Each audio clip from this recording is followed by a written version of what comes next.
जी जी जी जी sorry भुल गया। अगर असीं बात करिए कि नवीं फोड़ ते भाई जी 3 किस्म के कीड़े मकोड़े सन। किहड़ा किहड़ा जी?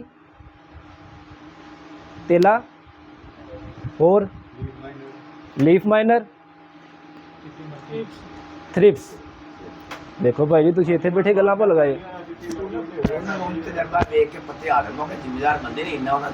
यानी कि 3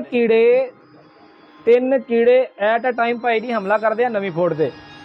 ਜਦੋਂ ਅੱਗੇ ਨਿੰਬੂ ਸਾਡਾ ਆ ਜਾਂਦਾ ਵੇ ਨਾ ਕਿ ਮਸਲੀ ਜਿੱਡਾ ਦਾਣਾ ਬਣ ਗਿਆ, ਨਿੰਬੂ ਫੁੱਲਣ ਲੱਗ ਗਿਆ, ਉਦੋਂ ਆਂਦੀ ਹੈ ਫਿਰ ਆ ਜਿਵੇਂ ਕਪਾਹ ਵਾਲੇ ਏਰੀਏ ਨੇ। ਅਗਰ ਅਸੀਂ ਨਿੰਬੂ ਦੀ ਬਾਤ ਕਰੀਏ, ਜਿਵੇਂ ਜਿਵੇਂ ਸਾਡੇ ਮੌਸਮ ਦੇ ਵਿੱਚ ਹਬਸ ਆਣੀ ਹੈ ਨਾ ਕਿ ਸੌਣ ਭਾਦਰੋਂ ਵਾਲਾ, ਫਿਰ ਆਣੀ ਭਾਈ ਜੀ ਰੱਜ ਚਿੱਟੀ ਮੱਖੀ।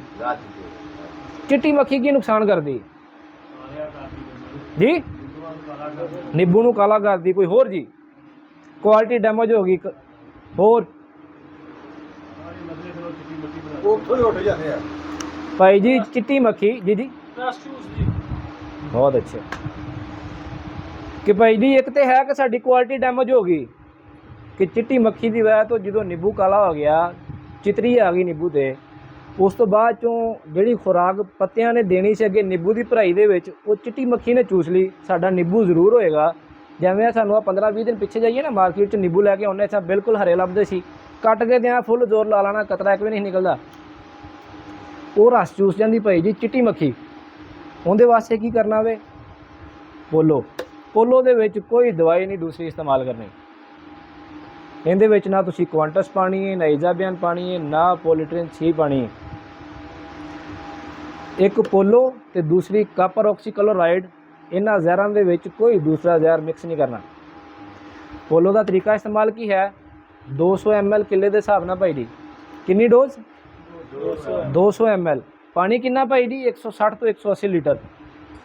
अगर असी हिफाजती करांगे तो चिट्टी मक्खी आएगी नहीं। अगर चिट्टी मक्खी आ गई तो फिर सानू दोहरा स्प्रे करना पैना। वो क्यों कि जो असी एक बार करांगे मौजूदा चिट्टी मक्खी मरेगी, लेकिन जी चिट्टी मक्खी ने आंडे देते हैं उस आंडियां दे विचों जिहड़ी नवीं नस्ल निकलनी है उन्होंने मारन वास्ते हफ्ते बाद दोबारा फिर करना पैना सानू। ठीक है जी। होर किसी भाई का कोई सवाल कोई गल रह गई होवे बाग के हवाले ना भाई जी? बागां दे मुੱਢ ਨੂੰ जी जी ਭੋਗਾ ਜਿਹਾ ਉਹ ਚਿੰਬੜਿਆ।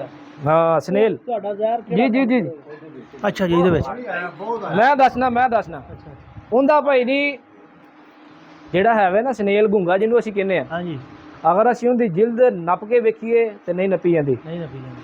वो सफ़र किहड़े टाइम करता? ठंडे होए या सवेरे पहले टाइम या पिछले टाइम? दोपहर नूं उन्हें बिल्कुल जी मैं दसना जी, मैं दसना भाई जी वो किसी स्प्रे नाल नहीं मरदा। मैं दसना मरेगा भी वो किसी स्प्रे नाल नहीं मरदा भाई जी, किसी स्प्रे नाल नहीं मरदा। क्यों? उहदे उत्ते जिहड़ी उहदी जिल्द है ना, जिहड़ा खोल है वो बड़ा सख्त है कि असीं जो स्प्रे करने वो विच लुक के बैठा हुंदा ते जो उन्हें पता हो गया उस तो बाद दौड़ पैंदे। उनका तरीकाकार की झटका टोटका भाई जी कि असीं अपने किले दे विच 5 तो 6 सुराख करने हैं। मिसाल के तौर पर कि यह साडा किला आ गया भाई जी, इस किले दे विच असीं करना की है, एक सुराख इत्थे, एक इत्थे, एक इत्थे। हुण सुराख की गहराई कितनी होवे? 1 फुट भाई जी। कितनी जी? 1 फुट। तरीकाकार की भाई जी जी जी वो भी दसना ਇੱਧਰ ਆ ਜਾਓ भाई जी। 1 फुट की गहराई ਆ ਜਾਓ ਭਾਈ ਭਾਈ ਇੱਥੇ ਆ ਭਾਈ ਬਹਿ ਜਾ ਯਾਰ किसी भी स्प्रे ना नहीं मरदा। उनका झटका टोटका की है भाई जी कि तुसी अपने क्यारे दे विच 6 सुराख करने आ, बन्नियां दे नाल नहीं करने कि जिथे साडी 1-1.5 कनाल हो जाए ना उत्थे फिर उधरों 1-1.5 कनाल बचदी होवे ते विचकार असी किले दे विच 6 सुराख। इन्हां सुराखां की गहराई 1 फुट भाई जी। कितनी जी? चौड़ाई भी इन्हां दी 1 फुट कि 1 मुरब्बा फुट का असी खड्डा बना लेना। करना की ये मार्केट दे विचों असी गले सड़े गंदे सेब लेने। की करना जी? गले सड़े गंदे सेब लेने आ। असी हर खड्डे दे विच कम अज कम 5 किलो सेब सुट देने, 4 तो 5 किलो। भाई जी नेचर है ना, जिवें किसी बंदे ने परफ्यूम लाया होवे ਕੋਈ ਕਿਸੇ ਦੇ ਕੋਲੋਂ ਗੁਜ਼ਰੇ ਤੇ ਖੁਸ਼ਬੂ ਆਉਂਦੀ, ਅਸੀਂ ਕਹਿੰਦੇ ਯਾਰ ਕਿਆ ਖੁਸ਼ਬੂ ਲਾਈ ਹੈ। ਹੁੰਦਾ ਕੀ ਹੈ ਭਾਈ ਜੀ ਕਿ ਇਹ ਜਿਹੜਾ ਗੁੰਗਾ ਵੇ ਇਹਦੀ ਜਿਲਦ ਐਸੀ ਹੈ, ਇਹਦੇ ਤੇ ਕੋਈ ਸਪਰੇਅ ਅਸਰ ਨਹੀਂ ਕਰਦਾ।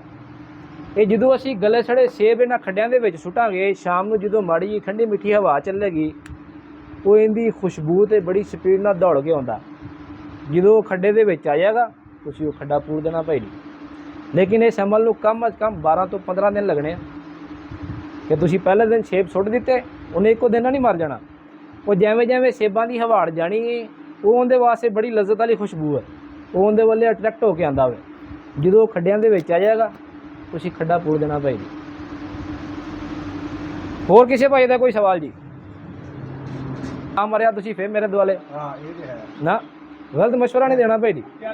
ਉਹਦਾ ਮਸਲਾ ਹੁੰਦਾ ਕਿਹੜਾ ਮਸਲਾ ਜੀ?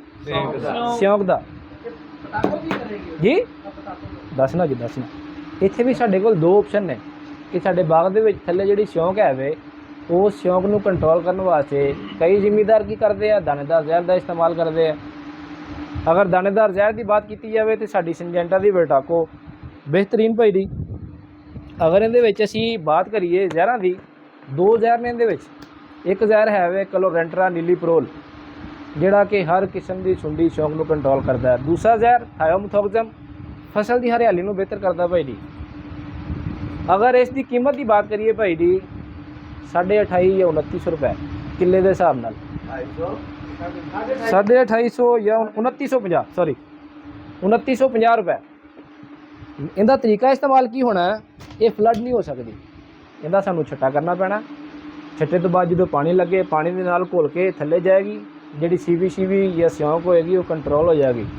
ਅਗਰ ਤੁਸੀਂ ਇਹਦਾ ਛੱਟਾ ਨਹੀਂ ਕਰਨਾ ਮੁਨਾਸਬ ਸਮਝੇ ਤੇ ਫਿਰ ਭਾਈ ਜੀ ਉਹਦੇ ਵਾਸਤੇ ਕਲੋਰੋਪਾਈਰੀਫਾਸ 2 ਲੀਟਰ ਫੀ ਕਿੱਲੇ ਦੇ ਹਿਸਾਬ ਨਾਲ ਜਦੋਂ ਅਸੀਂ ਪਾਣੀ ਲਾਉਣਾ, ਪਾਣੀ ਦੇ ਨਾਲ ਫਲੱਡ ਕਰ ਦਿਆਂਗੇ, ਸਾਡੇ ਬਾਗ ਦੇ ਵਿੱਚ ਜਿਹੜੀ ਸਿਉਂਕ ਹੋਏਗੀ ਜਾਂ ਥੱਲੇ ਕੋਈ ਨੀਮਾਟੋਡ ਹੋਏਗਾ, ਹਰ ਸ਼ੈ ਕੰਟਰੋਲ ਹੋ ਜਾਏਗੀ।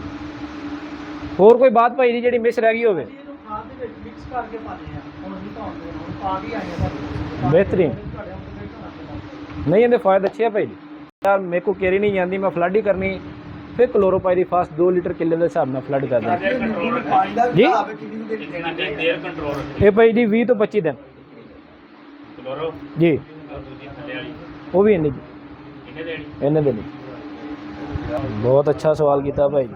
ਬਾਗਾਤ ਦੇ ਵਿੱਚ ਪਾਣੀ ਬਹੁਤ ਅੱਛਾ ਸਵਾਲ ਭਾਈ ਜੀ।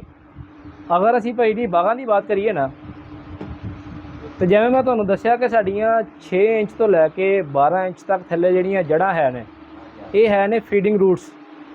ਇਹਨਾਂ ਜੜ੍ਹਾਂ ਦੇ ਆਲੇ ਦੁਆਲੇ ਵੱਤਰ ਹੋਣਾ ਬਹੁਤ ਜ਼ਰੂਰੀ। ਇਹਨਾਂ ਜੜ੍ਹਾਂ ਦੇ ਆਲੇ ਦੁਆਲੇ ਵੱਤਰ ਹੋਣਾ ਬਹੁਤ ਜ਼ਰੂਰੀ। ਅਸੀਂ ਜ਼ਿਮੀਦਾਰ ਕੀ ਕਰਨੇ ਆ ਭਾਈ ਜੀ, ਉਹ ਜਿਵੇਂ ਕਹਿੰਦੇ ਨੇ ਇੱਕ ਬੰਦਾ ਡੁੱਬਦਾ ਹੋਵੇ ਉਹਨੂੰ ਡੋਬ ਕੇ ਮਾਰਨਾ। ਅਸੀਂ ਜ਼ਿਮੀਦਾਰ ਕੀ ਕਰਨੇ ਆ ਕਿ ਸਾਨੂੰ ਉਤਲੀ 1 ਇੰਚ ਵਾਲੀ ਤਹਿ ਸੁੱਕੀ ਲੱਭਦੀ, ਅਸੀਂ ਮੰਡ ਪਾਣੀ ਦੇ ਦਿੰਦੇ ਜੀ। ਜਦੋਂ ਅਸੀਂ ਪਾਣੀ ਰੱਜ ਲਾਉਂਦੇ ਆ, ਪਾਣੀ ਰੱਜ ਲਾਉਂਦੇ ਆ, ਤੇ ਹੁੰਦਾ ਕੀ ਹੈ ਭਾਈ ਜੀ ਕਿ ਜਦੋਂ ਇਹਨਾਂ ਜੜ੍ਹਾਂ ਦੇ ਆਲੇ ਦੁਆਲੇ ਵੱਤਰ ਜ਼ਿਆਦਾ ਹੋ ਜਾਣਾ ਕਿ ਰਹਿਣੀ ਚਿਕੜੀ ਮਿਕੜੀ ਐ ਗਿੱਲੀ, ਫਿਰ ਭਾਈ ਜੀ ਇਹ ਜੜ੍ਹਾਂ ਗਲ ਜਾਣੀਆਂ ਨੇ। ਜਦੋਂ ਇਹ ਜੜ ਗਲੇਗੀ ਤੁਹਾਡਾ ਪੌਦਾ ਗਿਆ। ਕਿ ਜਿਵੇਂ ਮੈਂ ਅੱਗੇ ਬਾਤ ਕੀਤੀ ਭਾਈ ਜੀ, ਕਈ ਮਾਸ਼ਾਅੱਲਾ ਭਾਈ ਐਸੇ ਨੇ ਕਿ ਉਹ 65 ਸਾਲ ਦੇ ਹੋ ਕੇ ਵੀ 35 ਸਾਲ ਦੇ ਲੱਗਦੇ ਆ। ਕਈ ਵਿਚਾਰੇ 35-40 ਸਾਲ ਦੇ ਹੀ 60-65 ਦੇ ਲੱਗਦੇ ਆ। ਵਜ੍ਹਾ ਕੀ ਹੈ? ਸਾਰੀ ਖੁਰਾਕ ਦੀ। ਵੇਖੋ ਬਾਗ ਇੱਕ ਐਸੀ ਫਸਲ ਹੈ, ਇਹ ਨਹੀਂ ਹੈ ਕਿ ਅਸੀਂ ਇੱਕ ਦਫਾ ਤੋੜ ਕੇ ਤੇ ਫਰਗ ਨਾ, ਇਹਨੂੰ ਜਿੰਨਾ ਸਾਂਭੋਗੇ ਉਨਾ ਲੰਬਾ ਚੱਲੇਗਾ ਭਾਈ ਜੀ। ਸਾਹਿਬ ਅਸੀਂ ਨਾ ਬਾਗ ਨੂੰ 10 ਤੋਂ 15 ਟੈਂਕੀਆਂ ਲਾਈ ਦੀਆਂ ਜੀ ਜੀ ਮੁੱਕ ਜਾਂਦੇ ਪਾਣੀ ਸਾਡੇ ਵਾਸਤੇ ਵੀ ਸਾਨੂੰ ਖਰਚ ਲੈਣ ਦਿਓ। ਜੀ ਜੀ। ਉਹ ਮਕਦਾਰ ਜਿਹੜੀ ਉਹ ਮੁੰਡੇ ਪੁੱਛਣ ਦੇ ਨੇ ਕਿ ਕਿੰਨੀ ਰੱਖਣੀ, ਕਿੰਨੀਆਂ ਟੈਂਕੀਆਂ ਜੀ? ਦੋ ਵੀ ਪਾਈ 10 ਟੈਂਕੀਆਂ 20 ਲੀਟਰ ਨੇ, 200 ਲੀਟਰ ਬਿਹਤਰੀਨ। ਮੈਂ ਦੱਸਿਆ ਵੇ ਕਿ 160 ਤੋਂ 180 ਲੀਟਰ। ਅਗਰ 200 ਲੀਟਰ ਹੋ ਜਾਵੇ ਤਾਂ ਸੋਨੇ ਤੇ ਸੁਹਾਗਾ ਭਾਈ ਜੀ। ਡਬਲ ਕੁੱਟੀ ਡਬਲ ਪਾ ਦਈਏ, 250 ml 100 ਪਾ ਲਈਏ ਜੀ ਜੀ। ਤੇ ਫਿਰ ਉਹਦਾ ਕੋਈ ਨੁਕਸਾਨ ਤੇ ਨਹੀਂ। ਮੈਂ ਦੱਸਣਾ ਜੀ, ਜਿਹੜਾ ਦਵਾਈ ਦਾ ਤਰੀਕਾ ਇਸਤੇਮਾਲ ਹੈ ਨਾ, ਮਿਸਾਲ ਦੇ ਤੌਰ ਤੇ ਪੋਲਟਰਨ ਸੀ, ਅਸੀਂ ਕਹਿੰਦੇ ਹਾਂ ਜੀ ਇਹ 1 ਬੋਤਲ 2 ਕਿੱਲਿਆਂ ਦੇ ਇਸਤੇਮਾਲ ਕਰਨੀ ਹੈ। ਹੁਣ ਅਸੀਂ ਜਿਹੜੀ 500 ml ਲੈਦਾ ਕਰਨੀ ਹੈ ਨਾ, ਉਹਦੇ ਵਾਸਤੇ ਕਰਨਾ ਕੀ ਹੈ ਕਿ ਤੁਸੀਂ ਭਾਈ ਜੀ ਜਿਹੜਾ ਸਭ ਨਾਲੋਂ ਅੱਛਾ ਹੱਲ ਹੈ ਕਿ ਤੁਸੀਂ 3-4 ਬਾਲਟੀਆਂ ਸਾਹਮਣੇ ਰੱਖੋ, ਹਰ ਦਵਾਈ ਨੂੰ ਲਹਿਦਾ ਮਿਕਸ ਕਰੋ। ਮਿਸਾਲ ਦੇ ਤੌਰ ਤੇ 500 ml ਸਾਡੀਆਂ ਟੈਂਕੀਆਂ ਕਿੰਨੀਆਂ ਲੱਗਦੀਆਂ ਜੀ? 15। ਇਹ ਪਹੁੰਚ ਦੀ ਗੱਲ ਹੈ ਭਾਈ ਜੀ, 10 15 10 12 ਪਹੁੰਚ ਦੀ ਗੱਲ ਹੈ। ਹਿਸਾਬ ਨਾਲ ਵੱਡਾ ਹੁੰਦਾ ਛੋਟਾ। ਠੀਕ ਹੈ ਜੀ, ਯਾਨੀ ਕਿ ਅਸੀਂ 500 ml ਆ ਕੱਢ ਲਈ ਭਾਈ ਜੀ, ਇਹਦੇ ਵਿੱਚ ਅਸੀਂ 2 ਗਲਾਸ ਪਾਣੀ ਪਾਣਾ, ਇਹਨੂੰ ਚੰਗੀ ਤਰ੍ਹਾਂ ਹਿਲਾਉਣਾ ਵੇ ਕਿ ਗਾੜੀ ਦਵਾਈ ਨੂੰ ਪਤਲਿਆਂ ਕਰ ਲੈਣਾ। ਨੰਬਰ 2, ਦੂਸਰੇ ਨੰਬਰ 'ਤੇ ਆ ਜਾਂਦੀ ਮਿਸਾਲ ਦੇ ਤੌਰ ਤੇ ਸਾਡੇ ਕੋਲ ਈਜ਼ਾ ਬਿਆਨ ਅਸੀਂ ਲੈਦਾ ਬਰਤਨ ਦੇ ਵਿੱਚ ਕੱਢਾਂਗੇ, ਅੱਧੀ ਬੋਤਲ ਕਰਕੇ ਇਹਦੇ ਵਿੱਚ ਵੀ 2 ਗਲਾਸ ਪਾਣੀ ਦੇ ਪਾ ਲੈਣੇ ਆ। ਠੀਕ ਹੋ ਗਿਆ ਜੀ। ਉਸ ਤੋਂ ਬਾਅਦ 'ਚੋਂ ਮਿਸਾਲ ਦੇ ਤੌਰ ਤੇ ਸਾਡੀ ਇੱਕ ਤਾਰਾ WG ਆ ਜਾਂਦੀ ਹੈ, ਜਾਂ ਨਾਲ ਇਸ ਦੇ ਸਕੋਰ ਜਾਂ MA ਸਟਾਰ। ਇਹ ਭਾਈ ਜੀ ਲਹਿਦਾ ਹੱਲ ਕਰਕੇ ਫਿਰ ਜਿੰਨੇ ਗਲਾਸ ਤੁਸੀਂ ਪਾਣੀ ਦੇ ਪਾਣੇ ਆ ਯਾਦ ਰੱਖਣੇ ਆ ਕਿ ਮਿਸਾਲ ਦੇ ਤੌਰ ਤੇ ਪੋਲਟਰਨ ਸੀ 500 ml ਸੀ। ਇਹ ਅਸੀਂ ਇਕੱਠਾ ਮਿਕਸਚਰ ਬਣਾਈਦਾ ਜੀ, ਲਗਾ ਲਈਏ ਜਿਵੇਂ ਇਹਨੇ ਭਾਂਡੇ ਤੇ ਲਗੇ ਘਰ ਦੇ ਸਾਰੇ ਲੈ ਕੇ ਜਿੱਤੇ ਨਹੀਂ ਮੈਂ ਦੱਸਣਾ, ਮੈਂ ਤੁਹਾਨੂੰ 1 ਏਕੜ ਦੀ ਦੱਸ ਰਿਹਾ, ਉਹ ਭਾਵੇਂ ਤੁਸੀਂ 10 ਏਕੜ ਦੀ ਇਕੱਠੀ ਬਣਾ ਲਓ ਫਿਰ। ਯਾਨੀ ਕਿ ਅੱਧੀ ਬੋਤਲ ਆਹ ਲਹਿਦਾ ਹੱਲ ਕਰ ਲਈਆਂ, ਹੱਲ ਕਰਨ ਤੋਂ ਬਾਅਦ ਇਕੱਠੀਆਂ ਕਰ ਲੈਣੀਆਂ। ਤੁਹਾਨੂੰ ਯਾਦ ਹੋਵੇ ਕਿ ਮੈਂ ਕਿੰਨੇ ਗਲਾਸ ਪਾਣੀ ਦੇ ਪਾਏ ਆ। 2 ਗਲਾਸ ਇਹਦੇ 'ਚ ਪੈ ਗਿਆ, 2 ਇਹਦੇ 'ਚ ਪੈ ਗਿਆ, 2 ਇਹਦੇ 'ਚ ਪੈ ਗਿਆ ਤੇ 2 ਇਹਦੇ 'ਚ ਪੈ ਗਿਆ ਭਾਈ ਜੀ, ਹੋਗਾ ਗਲਾਸ 8। ਟੈਂਕੀਆਂ ਸਾਡੀਆਂ ਲੱਗ ਰਹੀਆਂ ਮਿਸਾਲ ਦੇ ਤੌਰ ਤੇ 12 ਤੋਂ 15। ਅਸੀਂ ਜਿੰਨੀਆਂ ਟੈਂਕੀਆਂ ਲਾਉਣੀਆਂ ਅਸੀਂ ਉਹਨੇ ਗਲਾਸ ਪਾਣੀ ਦੇ ਹੋਰ ਪਾ ਦੇਣੇ ਆ। ਉਸ ਤੋਂ ਬਾਅਦ 'ਚੋਂ ਕਰਨਾ ਕੀ ਹੈ ਕਿ ਜਦੋਂ ਅਸੀਂ ਪੂਰਾ ਪਾਣੀ ਕਰ ਲਿਆ, ਮਿਸਾਲ ਦੇ ਤੌਰ ਤੇ ਆ ਸਾਡੀ ਟੈਂਕੀ 20 ਲੀਟਰ ਦੀ ਭਾਈ ਜੀ, ਜਦੋਂ ਭਾਈ ਜੀ ਇਹਦੇ ਵਿੱਚ 15 ਲੀਟਰ ਪਾਣੀ ਪੈ ਜਾਣਾ। ਕਿੰਨਾ ਪਾਣੀ ਜੀ? 15 ਲੀਟਰ। ਉਸ ਤੋਂ ਬਾਅਦ ਜੋ ਕਰਨਾ ਕੀ ਹੈ ਕਿ ਜਿਹੜੇ ਬਰਤਨ ਦੇ ਵਿੱਚ ਅਸੀਂ ਦਵਾਈ ਮਿਕਸ ਕੀਤੀ ਹੋਈ ਹੈ ਉਸ ਦਵਾਈ ਨੂੰ ਚੰਗੀ ਤਰ੍ਹਾਂ ਹਿਲਾ ਕੇ 1 ਗਲਾਸ ਉਹਦੇ ਵਿੱਚੋਂ ਭਰਨਾ, ਇਸ ਟੈਂਕੀ ਦੇ ਉਤਲੇ ਕੁੱਪੇ ਤੋਂ ਸੁੱਟ ਦੇਣਾ ਵਿੱਚ, ਫਿਰ ਬਾਕੀ ਪਾਣੀ ਪਾਉਣਾ। ਫਾਇਦਾ ਕੀ ਹੋਏਗਾ ਕਿ ਜਿਹੜਾ 15 ਲੀਟਰ ਥੱਲੇ ਤੇ 5 ਲੀਟਰ ਜਿਹੜਾ ਬਾਅਦ 'ਚ ਪਾਣਾ ਵੇ, ਉਹ ਸਾਰੇ ਪਾਣੀ ਦੇ ਵਿੱਚ ਦਵਾਈ ਚੰਗੀ ਤਰ੍ਹਾਂ ਮਿਕਸ ਹੋ ਜਾਏਗੀ। ਅਗਰ ਤੁਸੀਂ ਟੈਂਕੀ ਪਾਣੀ ਦੀ ਭਰ ਕੇ ਇਹਦੀ ਕੁੱਪੀ ਕੱਢੀ ਇਹ ਸੁੱਟ ਦਿੱਤੀ, ਈਜ਼ਾ ਬਿਆਨ ਦੀ ਕੱਢੀ ਉਹ ਸੁੱਟ ਦਿੱਤੀ, ਤੇ ਭਾਈ ਜੀ ਉਹ ਨੋਜ਼ਲਾਂ ਬੰਦ ਹੋ ਜਾਣੀਆਂ ਤੁਹਾਡੀਆਂ, ਸਪਰੇਅ ਦਾ ਕੋਈ ਫਾਇਦਾ ਨਹੀਂ ਹੋਣਾ। ਬਰਤਨ ਦੇ ਵਿੱਚ ਕਰਕੇ ਪਾਈ। ਅਗਰ ਤੁਸੀਂ ਲਹਿਦਾ ਹੱਲ ਕਰਕੇ ਜਿਵੇਂ ਤਰੀਕਾਕਾਰ ਦੱਸਿਆ ਗਿਆ ਉਵੇਂ ਸਪਰੇਅ ਕਰੋਗੇ, ਫਾਇਦਾ ਡਬਲ ਹੋਏਗਾ। ਠੀਕ ਹੈ। ਹੋਰ ਕੋਈ ਸਵਾਲ ਜੀ ਕਿਸੇ ਭਾਈ ਦਾ?